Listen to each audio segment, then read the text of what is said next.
만능가 제트입니다. 그 목소리 비슷하더라. 나라 만능파.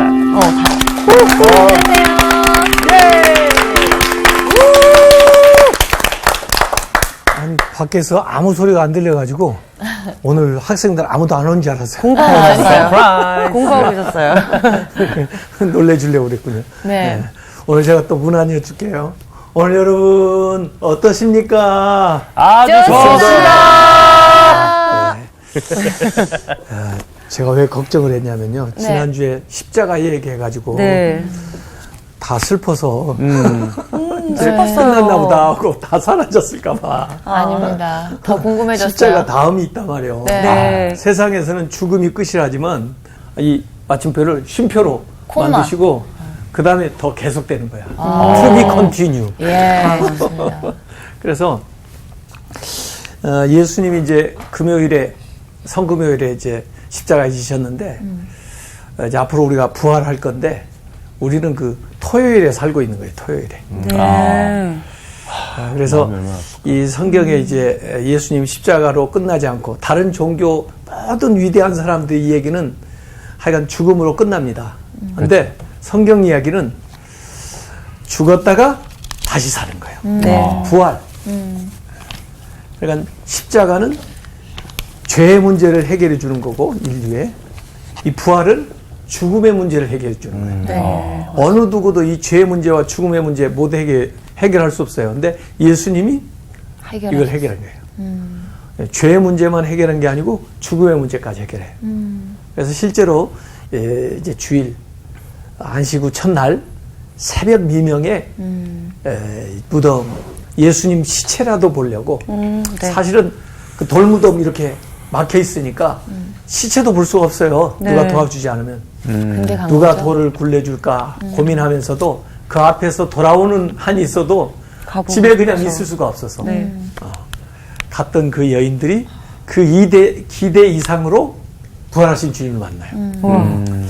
제일 먼저 첫 번째 목격자가 되고 역시 그 빈 무덤 돌이 굴러가고 무덤이 이제 비어 있는 요 상황을 그리고 이제 제자들한테 가서 보고를 하고 베드로 요한도 달려와서 그 사실을 확인하고 또 예수님의 제자들이 있을 때 예수님이 나타나시고 또 이 도마는 그 자리에 없었었는데 도마가 있을 때 또 다시 한번 나타나시고 그다음에 예수님이 약속하신 대로 갈릴리에서 만나자 하셨는데 디베리아 바닷가에 가서 요한복음 21장에 보면은 또 제자들을 만나서 아침 조찬을 나누시는 그 얘기가 성경에 기록되어 있어요. 근데 오늘은 저는 좀 그 많은 기사 중에서 누가복음에 나와 있는 기사를 좀 보고 싶어요. 왜냐면 누가복음을 기록한 그 누가가 사도행전도 기록했는데 네. 그분은 인생을 이렇게 길 가는 나그네로 생각을 했던 것 같아요. 그래서 우리의 삶의 여정 속에서 길을 가다가 그 순례길에서 만나는 주님을 이 얘기를 했는데 이 지명으로 따져서 생각을 하면은 대체로 예수님은 갈릴리에서 활동을 많이 하셨고 그 다음에 예루살렘에서 이렇게 좀 활동을 하셨는데 예루살렘에서 서쪽으로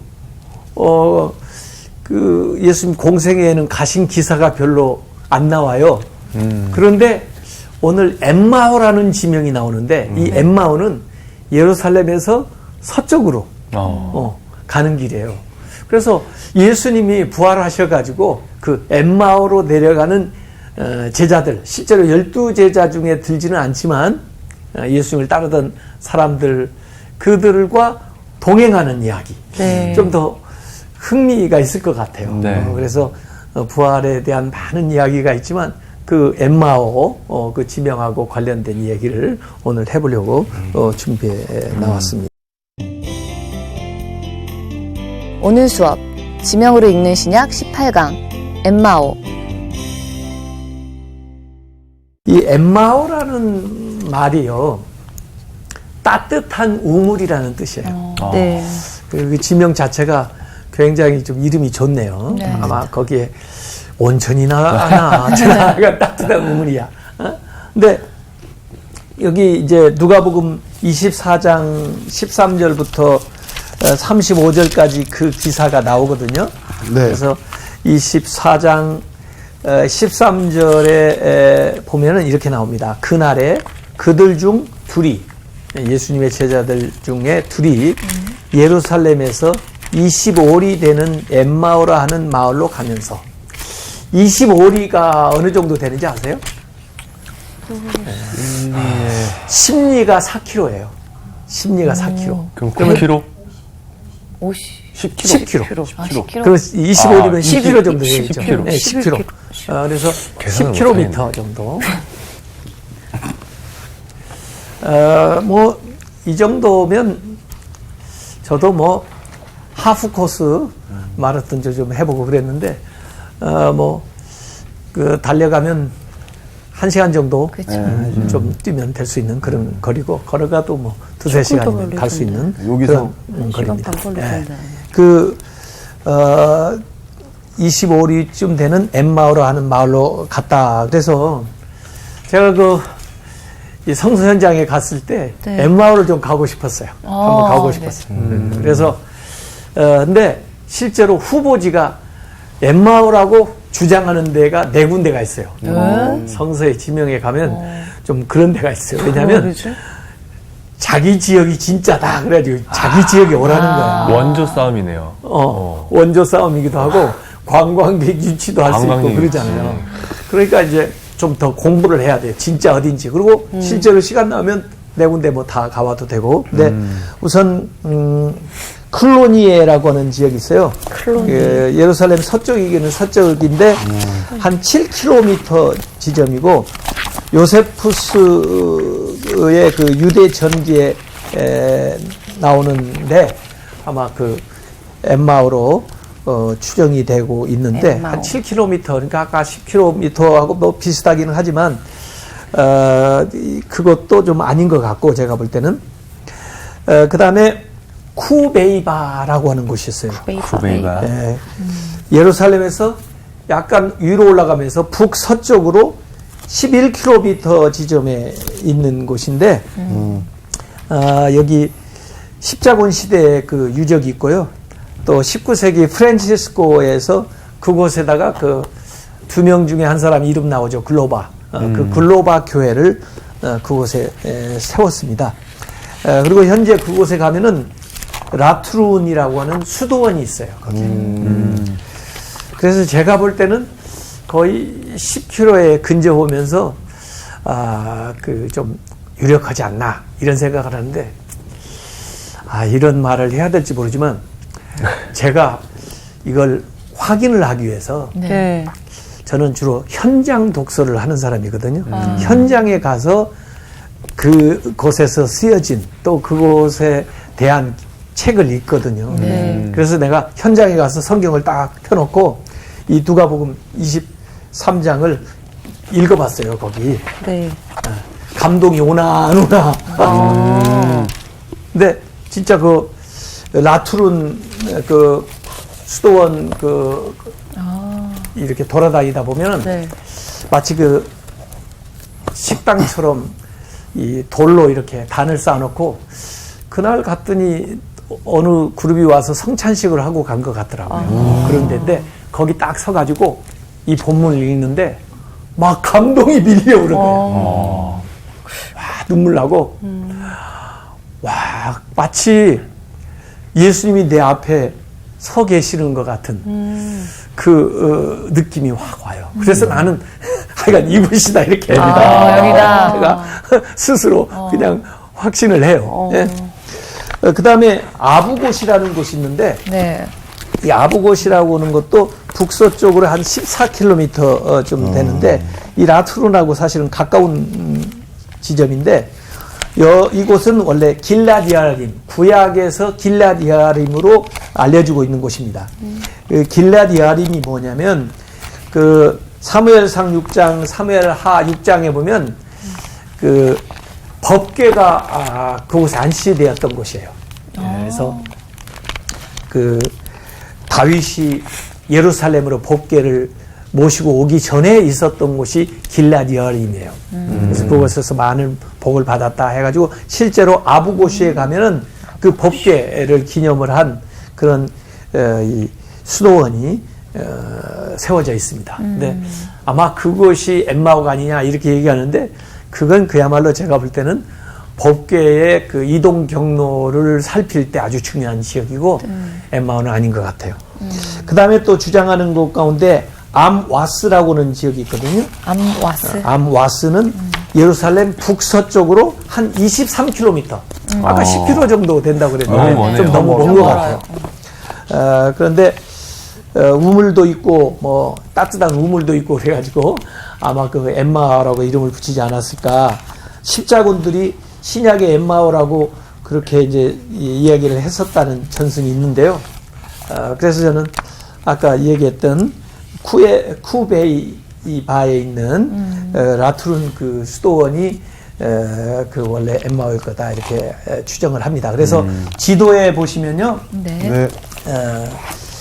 예루살렘이 있고요. 네. 엠마오라는 지점 빨간 네, 그 네. 점으로 표현해 놨죠. 네. 네. 그 옆에 위에가 길라디아림이 있고요. 네.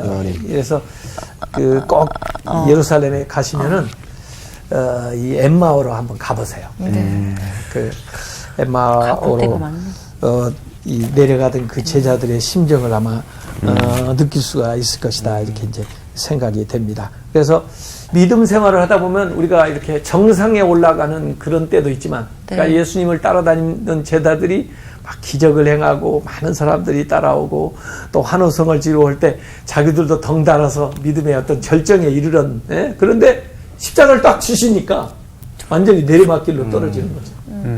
그래서 자기들도 몇 년을 예수님을 따랐는지 모르지만 그냥 그게 마치 아무 의미가 없는 것처럼 이제 터덜터덜 이제 낙향을 해서 내려가는 그 길에 가는데, 뭐 예수님의 많은 제자들이 뭐 그런 상황에 있었겠지만 왜 특별히 이 엠마오로 가는 두 사람에게 예수님이 동행을 하셨을까?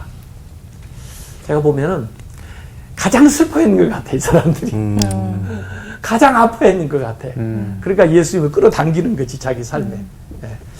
참 예수님은요, 우리가 인간적으로 봐도 참 긍휼한 마음이 많으신 분이에요. 예. 좋은 장소보다는 좀 슬픈 장소에 어려운 데 이렇게 찾아가세요. 이렇게. 그래서 예수님이 부활하셨을 때에도 뭐 기뻐하는 다른 제자들 다 좋아하겠지만 이 도마처럼 그 자리에 참석 못해가지고 기쁨이 없었던 이 사람에게 또 별도로 다시 한번 제자들과 있을 때 찾아가시고, 또 저기 디베리아 바닷가에서 이제 뭘 해야 되나, 뭐 예수님 부활했다 할지라도 우리가 이제 앞으로 어떻게 살아야지, 그런 시리에 빠진 고개에 나타나시고, 오늘 여기 엠마오로 낙향하는 사람들에게도 나타나고, 이렇게. 그래서 인간적인 그 고뇌와 슬픔이 있는 곳에 예수님이 이렇게 같이 온다는 이야기입니다. 그래서 그들에게 이제 꺼져 가려고 하는 그 소망의 불씨를 다시 불태워 가지고 다시 일어설 수 있도록, 다시 올라갈 수 있도록 그렇게 이제 만들어줘요. 그래서 우리 신앙생활할 때 뭐 그런 순간이 온다는 거 사실 부인할 수가 없어요. 그 엘리야 같은 분도 막 갈멜산에서 대단한 승리를 얻었잖아요. 네. 그럼 모두 다 회개하고 다 돌아올 줄 알았더니 이제벨이 그래? 이제 내가 너를 죽여주마. 그러니까 아이고, 그 용맹스러웠던 엘리야도 막 낙담을 해가지고 도망가잖아요. 그래서 신앙생활을 하다 보면 이렇게 굴곡이 오고, 네. 그래서 우리가 좀 내리막길로 간다 싶으면 제가 확신하는 거 뭐냐면 예수님이 옆에 와 계세요. 네. 잘 살펴보라고요. 예수님 지금 동행하신다. 옆에 계신 것 같은데. 네. 그래서 로버트 준트라고 하는 사람이 엠마오로 가는 길이라는 그림을 그렸는데, 저는 이 그림 참 정감 있는 그림 같아요. 따뜻하게 뒷모습을 느껴져요. 좀 보여줘. 따뜻하죠? 네. 그래서 평화롭다. 평화롭죠.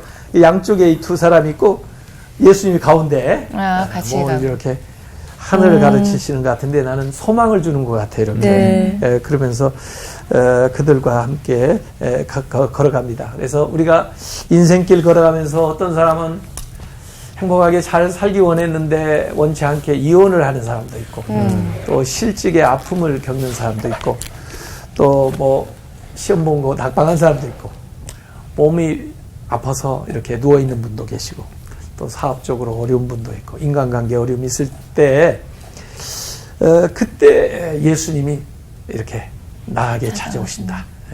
마치 엠마오로 내려가는 제자들에게 얼마나 우울했겠어요. 그들에게 찾아온 예수님 한번 같이 경험을 했으면 좋겠어요. 네. 자, 이게 성경 이 부활 사건을 설명하는데 이렇게 아름다운 이야기로 이렇게 설명을 해주거든요. 저는 참 이야기라는 걸 좋아하는데요. 네. 원래 우리가 이게 어떤 사건을 경험하잖아요. 그러면 사건을 우리가 체험을 합니다. 사건을 체험을 하고 나면 사람들은 이 체험한 것을 이야기를 하는 거예요. 네. 오늘 누굴 만났든지 어떤 놀라운 일을 했든지 이걸 이제 이야기를 해요. 이야기를 하고 나면 그 이야기를 좀 그림 한 장으로 그려준다든지 또 무슨 뭐 상징물로 만든다든지 해서 그 이야기를 상기시킬 수 있는 상징을 이제 도입하는 거예요. 그게 이제 이론이 되는 겁니다. 이론으로 그걸 정립하는 거예요. 그러니까 우리 부활, 예수 그리스도의 부활이라는 부활 신학도 있어요. 신학. 예, 이 신학적으로 얼마든지 얘기할 수 있습니다. 근데 이 신학적으로 얘기하면 이 사건을 재현하고 그 사건을 체험시키는데 굉장히 멀어요. 그래서 이 부활 사건을 나한테 체험시켜주는데 가까운 수단이 이야기. 그래서 실제 삶의 얘기, 뭐 도마의 얘기가 됐든, 이 엠마오 두 제자의 얘기가 됐든, 디베랴 바닷가에서의 그 제자들이 얘기했던, 또 그 비무덤을 찾아갔던 여인들의 이야기였던 그 이야기를 통해서 이 부활 사건을, 부활을 체험하게끔 우리에게 만들어줍니다. 그걸 이제 제가 가끔 그림을 보여주는데, 이 그림으로 표현을 해 나가는 거죠. 그리고 이제 우리 같이 이제 신학 공부를 한 사람들은 이론적으로 그걸 정립해 놓는데, 네. 그래서 신학자들의 설교가 어려워. 그래서 저는 가능한 한 설교를 하려고 하지 않고 이 얘기를 하려고 해요. 네. 제가 이 얘기 하는 것 같아요? 네. 너무 재밌어요. 재밌어요. 공부할 때마다 이야기 한 자락 합시다 이러는 거예요. 왜냐하면 사람들은 솔직히 말해서 설교를 싫어해요. 네. 맞아요. 자칫 가지고 졸릴 수가 있어. 설교하지 마! 설교하지 마! 그러는데 화가 많이 매 나셨네. 주일마다 교회 오면 설교 설교 들어요. 들어요. 그래서 나는 교회에서는 설교라는 말을 안 해요. 대신 나는 뭐라고 하냐면 증언이라고 그래요. 증언. 제가 증언하겠습니다. 예수님이 설교하라고 하지 않고 내 증인이 돼달라고 그랬거든. 그래서 제가 증언을 하겠습니다. 근데 나만 증언하는 게 아니고 여러분도 증언할 수 있습니다. 그래서 우리는 오후 예배 때는 그 행복한 예배라고 하면서 한 명씩 증언을 하라고 그래요. 네, 돌아가면서 나는 또 이제 내 증언을 말씀 성경에서 증언하고 그래 자기 삶에서 체험한 것을 이야기하는 거예요. 그래서 내가 뭐 체험했던 것 가지고 이 하나 가지고는 잘 알 수가 없어요. 근데 하나님의 큰 얘기가 위에서부터 이렇게 내와서 내 이야기 이렇게 만나줘. 그러면서 여기서 계시가 발생하는 거예요. 그래서 깨달음이 오는 거예요. 그래서 엠마오 내려가는 그 두 사람들 자기 삶의 얘기지만 뭐 그 삶의 단편들을 이렇게 모아놔가지고는 이해가 안 돼. 혼란스러운 거야. 이 예수님의 십자가 지나가는 그 과정도 다 봤고 또 어떤 사람은 심지어 예수님 무덤 갔더니 비어있다고 그러고 여인들이 또 어떤 사람 만났다고 그러는데 이게 무슨 의미인지 왜 이런 일이 일어난지 모르겠어. 그런데 이 이야기를 해석해 줄 수 있는 큰 이야기가 필요한 거야. 이게 하나님의 얘기예요. 네. 이 성경 얘기예요. 이 성경 이야기와 나의 이야기가 만날 때 여기에서 계시가 발생하는 거야. 그래서 내 얘기를 깨닫게 되는 거예요. 뭐 QR코드라는 거 아시죠? QR코드. 네. 난 QR코드 가지고는 뭔지 뭐 잘 모르겠어. 근데 거기다가 띡 딱 갖다 대보면 그림이 드러나잖아요. 네. 네, 마치 퍼즐을 맞추는 것처럼 우리의 단편적인 얘기들이 흩어져 있는데 이게 뭘 의미하는지 우리가 잘 모르겠단 말이야. 그래서 하나님의 말씀이 딱 갖다가 QR코드를 대듯이 딱 들이대. 그러면 거기서 그림이 완성된 것이 우리에게 딱 보이는 거예요. 그래서 이 두 사람이 내려가면서 여러 가지 심란한 얘기를 하는 거예요. 그래가지고 왜 뭐 이런 일이 있었는지, 예? 그래가지고 예수님이 오면서 무슨 얘기들을 하시오? 그렇게 이게 참견을 해요. 예수님이 우리 얘기에 끌어들이게 만들려면 말이에요. 무슨 얘기를 해야 되냐면, 얘기 가운데 예수님 얘기를 해야 돼. 예수님 얘기하면 누가 제일 관심이 많을까? 예수님. 그렇잖아. 본인 자신. 본인 얘기하니까. 그래서 예수님이 오시게 돼 있는 거야. 관심이 많으니까. 그렇죠. 맞아. 얘들이 제대로 하나, 뭐다. 제대로 하면 잘한다 하고 있지만, 제대로 모르면, 제대로 안 해주시고. 아이고, 답답해. 그래가지고 끼어들지. 역사하시는. 이 두 사람이 얘기하는데, 제대로 얘기할 것 같으면, 그냥 들으면서, 아, 맞습니다. 이럴 텐데, 아, 나중에, 그것도 모르냐고. 그게 아니고요. 그러면서. 그 끼어드는 거야. 그래서 나는, 우리가 예수님이 우리 삶에 개입하게 만들려면 어쨌든 예수님 얘기를 자꾸 해버려야 돼. 성령 받으라고 그러지, 성령. 네. 이 사도행전에 성령 받는 얘기 나오잖아요. 네. 예수님이 성령 보내신다고 그랬잖아. 어디 모여가지고 계속 성령 얘기를 하는 거야. 오신다고 했는데, 보내신다고 했는데, 성령이 왜 안 오시냐. 그러니까 성령이 앱다 그리고 때문에. 올 수밖에 없어. 이 얘기를 해야 돼. 하나님 얘기를 자꾸 해봐요. 네. 우리가 거룩해지고 하나님의 임재가 임하는 거예요. 다른 세상 얘기 자꾸 하지 말고. 네. 그래, 이 사람들이 그래도 내려가면서 예수님 얘기를 한 거야. 그러니까 예수님이 관심이 있다 보니까 평소에 가시던 방향이 아닌데 여기 예수님이 오셔. 귀가 이렇게 커지고. 무슨 얘기하나? 제대로 얘기하나 안 하나. 하는데 뭐 자기들이 또 예수님 보고, 아이 당신은 예루살렘에 있으면서 요새 된 일을 알지도 못하냐고 해. 못 알아봤나 보네. 못 알아보고 그러는 거야. 그냥 십자가 그것도 모르냐고. 이 예루살렘에 그 사건도 있었던 일을 그것도 모르냐고. 자기들이 오히려 예수님한테 칭찬을 줘가면서 자기들 얘기하는 거야. 재밌다. 우리는 그분이 선지자인 줄 알았다.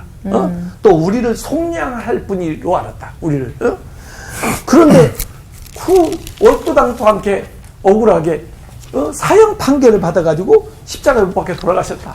뭐 거기다가 아니 달려도 내려오실 줄 알았다. 막 그랬을지도 몰라. 그런데 정말 십자가에 못 박혔을 뿐만 아니라 무덤에 묻혀서 이제 사흘이 지났고 그런 가운데 무슨 이상한 소문도 들리는데 이제 우리는 끝장났다. 이제 더 이상 소망이 없다. 더 이상 기다릴 수가 없다. 그래서 내려오는 길이다. 이런 얘기를 하고 있는 거예요. 그래서 사실 일부만 알고 있기 때문에 완전히 모르기 때문에 혼란스러운 거고 그 다음에 당혹스러운 거고 실망스러운 거고 어려운 거예요. 예. 저 같으면은 제가 예수님이라면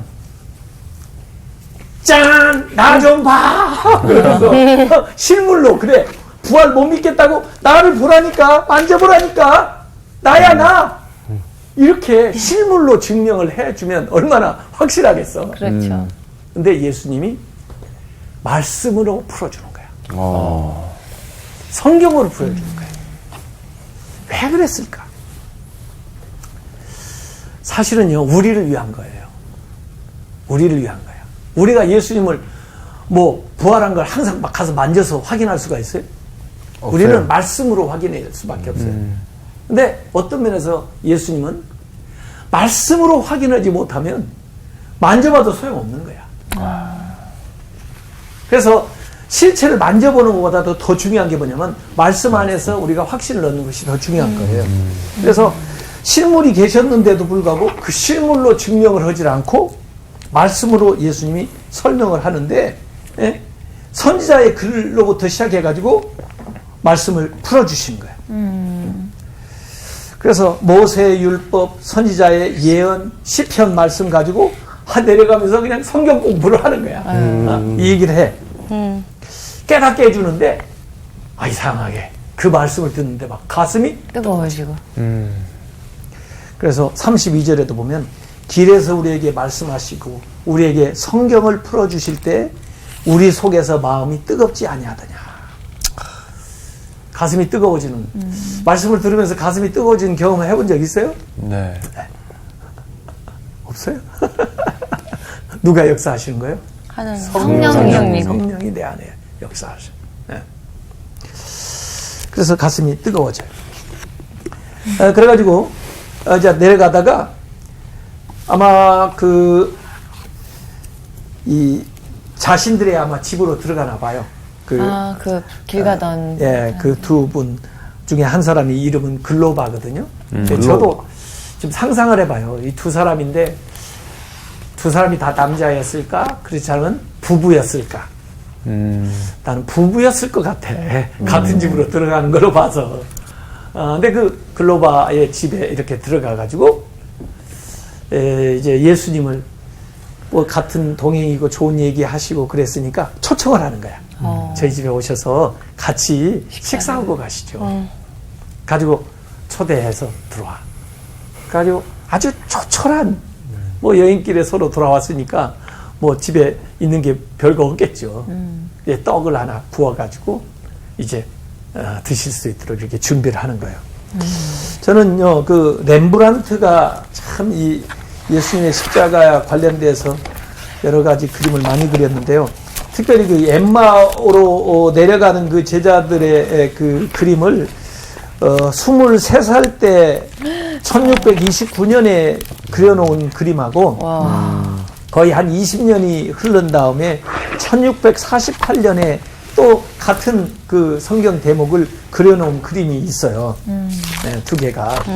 근데 이제 젊었을 때 그림은 아마 그 글로바인지 그 사람한테 좀 강조점을 둔 것 같아. 네. 예수님은 그냥 실루엣으로 이렇게 해놓고 잘 보면 예수님 발 앞에 누가 하나 엎드려 있어요. 네. 아우 주여 주님이시군요 이렇게 놀라가지고 맞아.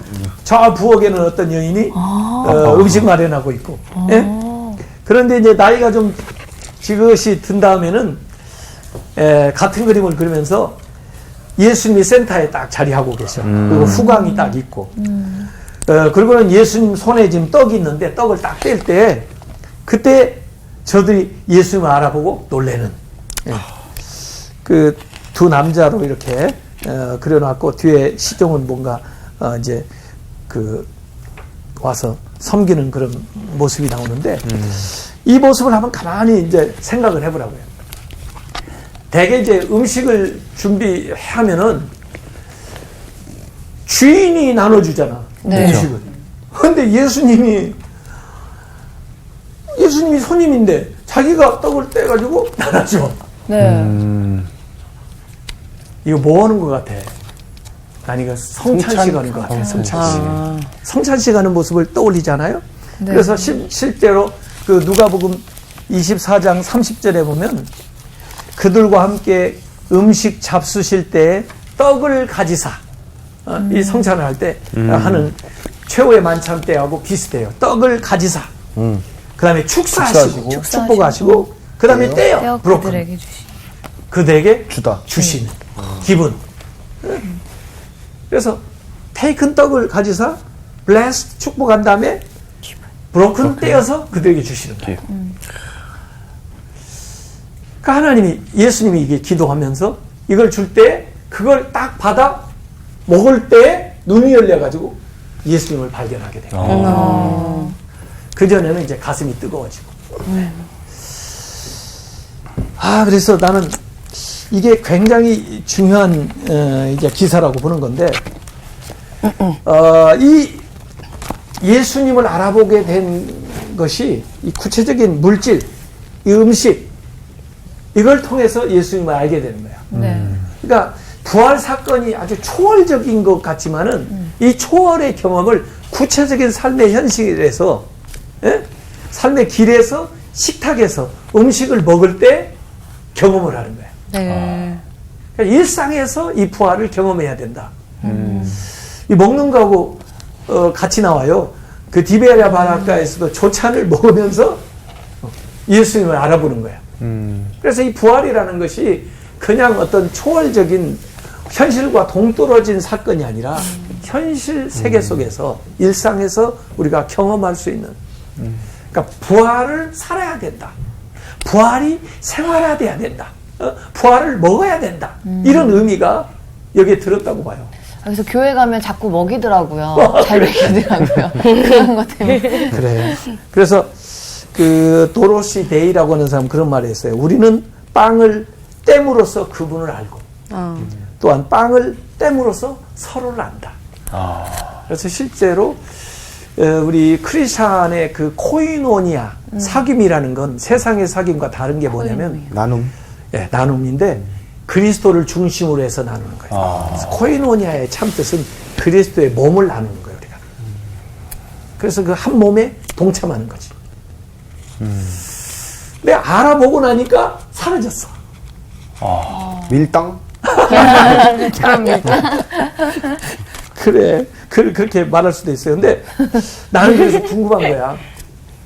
아, 예수님 어디로 가셨을까? 딱 알아보자 뿅 사라지신 거야. 그 애들이 예수님 부활하신 걸 짠이라고 그러던데 하여간 뿅 하고 사라진 거야. 어디로 갔을까? 나는 제자들. 이 빵으로 들어가가지고 몸으로 들어간 것 같아. 기거를. 빵으로 변신하신 건가요? 그럴 듯해요? 네. 네. 아니 성경에 안 나온 것은 그냥 상상을 하면 돼. 행복한 상상을 하면 돼. 그래서 내 몸이 되는 거지. 밀가루가 되셔서. 예, 그래서 그들이 이제 다시 용기를 얻어가지고 그 떡을 먹었기 때문에 힘이 난 게 아닐 것 같아요. 주님을 네. 만났고 네. 주님의 말씀을 들었고 또 주님을 먹었기 때문에 주님이 주재하는 식탁에서 먹었기 때문에 그 육신도 마음도 영혼도 회복돼 가지고 바로 다시 예루살렘으로 돌아와요. 예, 이 기쁜 소식을 전해야 돼. 혼자만 할 수 없잖아요. 이 부활의 소식을 들은 사람마다 다 공통점이 뭐냐면 가서 전하는 거야. 네. 마리아도 가서 막 달려가서 전하고 여기 엠마오 제자들도 가서 전하고 사실은 초대교회 공동체가 부활을 증언하는 공동체예요. 주님의 부활을 목격하고 나니까 그냥 있을 수가 없어. 그래서 나가서 전하는 거야. 심지어 목숨 바쳐 전하는 거야. 예수님이 부활하신 부활의 증거는 사실 역사적으로도 많아요. 그리고 실제로 빈 무덤, 시체를 두었던 무덤이 비어있다. 그리고 뭐 세마포도 정론되게 이렇게 다 놓여있다. 뭐 이런 것들도 물증으로 볼 수 있지만 진짜 더 큰 증거는 뭐냐면 예수님을 만난 사람마다 부활하신 예수님을 만난 사람마다 다 변화됐어요. 베드로 예수님을 부인했던 사람이냐. 근데 예수님을 만나고 나서 그렇게 용감해질 수가 없는 거야. 순교자가 됐잖아요. 도마 의심하던 사람 아니에요. 네. 그런데 부활하신 예수님을 만난 다음에 인도까지 가서 선교하고 거기서 순교했다고 그러잖아요. 네. 이 제자들 낙향하던 사람들이 발길을 돌려가지고 다시 예루살렘으로 돌아오잖아요. 그 터닝 포인트, 그 변화 지점에는 부활하신 주님을 만났다는 공통점이 있어요. 나중에 사도 바울도 다메섹에 가면서 그 지구로 말하면 시리아에 있는 신자들 막 안디옥에 있는 신자들 막 이렇게 이 잡아 죽이려고 갔는데 그 다메섹에서 부활하신 주님 만나잖아. 네. 그러니까 터닝 포인트, 인생이 바뀌어요. 그래서 그 인생이 이렇게 어떻게 극적으로 바뀔 수 있는가? 그 변화 지점에 부활하신 주님을 만났다는 거예요. 네. 이것만큼 더 확실한 증거는 없습니다. 없죠. 네. 그래서 이 부활하신 주님을 만날 마다 전부 공통점이 뭐냐면 전에 가서 자꾸 여러분이 정말 놀라운 소식, 기쁜 소식을 전해 들었다면 혼자만 간직할 수 있어요? 아이고 못하죠. 기쁘다. 아이고 기쁘다. 이불 뒤집어 쓰고 나 혼자 아이고 기쁘다. 혼자 기뻐요. 하간에 내가 얻은 이 생명을 너도 얻어라 이거죠. 더구나 이 구원은요 나눌수록 더 커지는 거예요. 네. 많이 더 얻을 수가 있고 이렇게 해서 다른 목격자들과 같이 모여가지고 자기들 목격한 것을 내놓는데 자기만 또 만난 게 아니라 가서 보니까 다 이렇게 만난 사람들이 많아. 그래 와서 이 얘기를 서로 하는 거야. 그래서 없어질 뻔했던 그 제자 공동체가 다시 하나가 예수 그리스도의 부활을 통해서 다시 결집되고 네. 이전보다 더 강력한 역사가 일어나면서 이제 초대교회를 이루어 나가게 되는 거죠. 예. 그래서 참 우리가 일상에서 부활을 경험을 해야 되는데 이제 부활하신 주님은 지금도 살아계셔요. 네. 네. 그러니까 지금도 우리는 부활하신 주님을 만날 수 있는 거예요. 그렇죠? 네. 그러니까 우리 일상 속에서 아까 그 제자들처럼 식사하면서 주님 만날 수 있어요. 네. 그래서 제가 그 이전에 그 눈 위에 나타난 예수님의 얼굴을 좀 본 적이 있어요. 중국의 어떤 그 사진 작가가 오지에 갔다가 이제 그 사진 찍어라 사진 찍었대. 그런데 눈 그 녹는 그 들판인데 찍어가지고 집에 가서 이렇게 보니까 누구 모습이 보여요? 예수님 얼굴. 보여요? 네. 그리고 어떤 분은 보인다는 사람이 있고 어떤 사람은 안 보인다는 사람이 있어가지고 너 믿음이 없어서 안 보이는가 봐 그랬는데 네. 요 가운데 있는 거지 않습니까? 모습이 윤곽이 드러나요? 네. 그래가지고 그 식탁에다 늘 붙여놓고 맞아요. 그런 글귀를 우리 써놓은 집에도 적이 있어요. 있었어. 그리스도는 내 집의 주인이시오. 식사 때마다 보이지 않는 손님이시오. 모든 대화에 말없이 듣는 이시라. 식탁 위에 있었는데 진짜. 그래서 이건 하여간 예수님이 우리의 삶의 자리에 현존하고 계시다. 그런 뜻이에요. 그래서 어떻게 뭐 스파타클한 대단한 부활, 뭐 하여간 영화로 표현을 할 것 같으면 뭐 아주 대단한 막 블랙버스터 웅장한 이런 거. 뭐 음악 뭐 이러면서 네. 부활했겠지만 예수님의 부활은 뿅. 어떻게 보면 소박해. 소박한. 한 군데에서 한 사람의 삶에서 변화로 나타나 이렇게. 그래서 정말 하나님이 하시는 일이다. 그 사람의 마음의 감동으로부터 시작해서 눈이 뜨이는 것으로 그리고 삶의 의지가 회복되는 것으로 네. 이렇게 보여주는 거예요. 그래서 참 예수님의 이 부활은 우리의 삶에서 얼마든지 경험할 수가 있고 그 다음에 이 하나님의 역사는 죽음으로 끝나는 게 아니고 죽음 이후에도 잠시 쉬었다가 계속된다 이거예요. 제가 어느 책에 읽어보니까 그 어떤 여인의 얘기가 나오는데 그 암으로 3개월밖에 이제 살 수 없다 그래가지고 목사님이 신방을 했대요. 그래서 여러 이제 장례식에 대한 부탁을 이 여인이 목사님에게 하면서 목사님 그런데요 한 가지 부탁이 더 있어요. 꼭 들어주세요.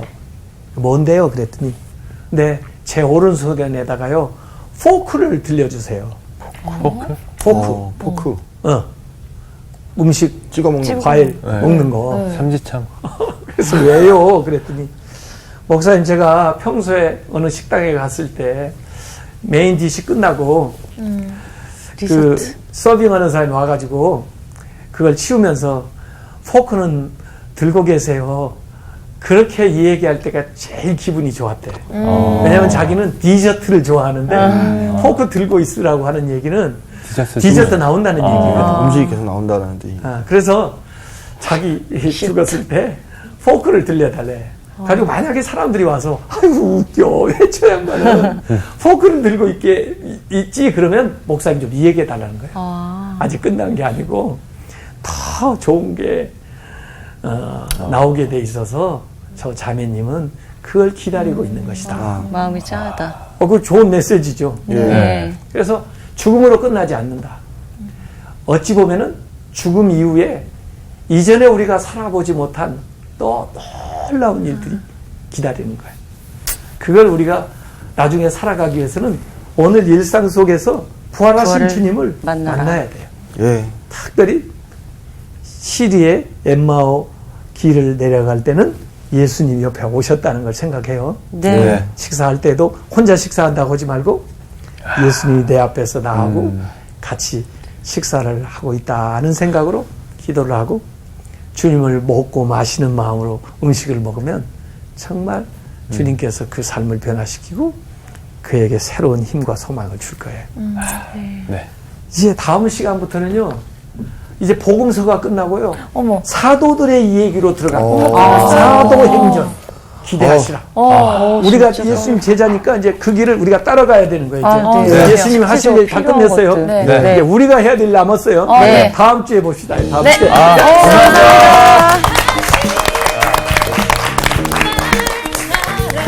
다시 날 사랑하신 성경에 써있는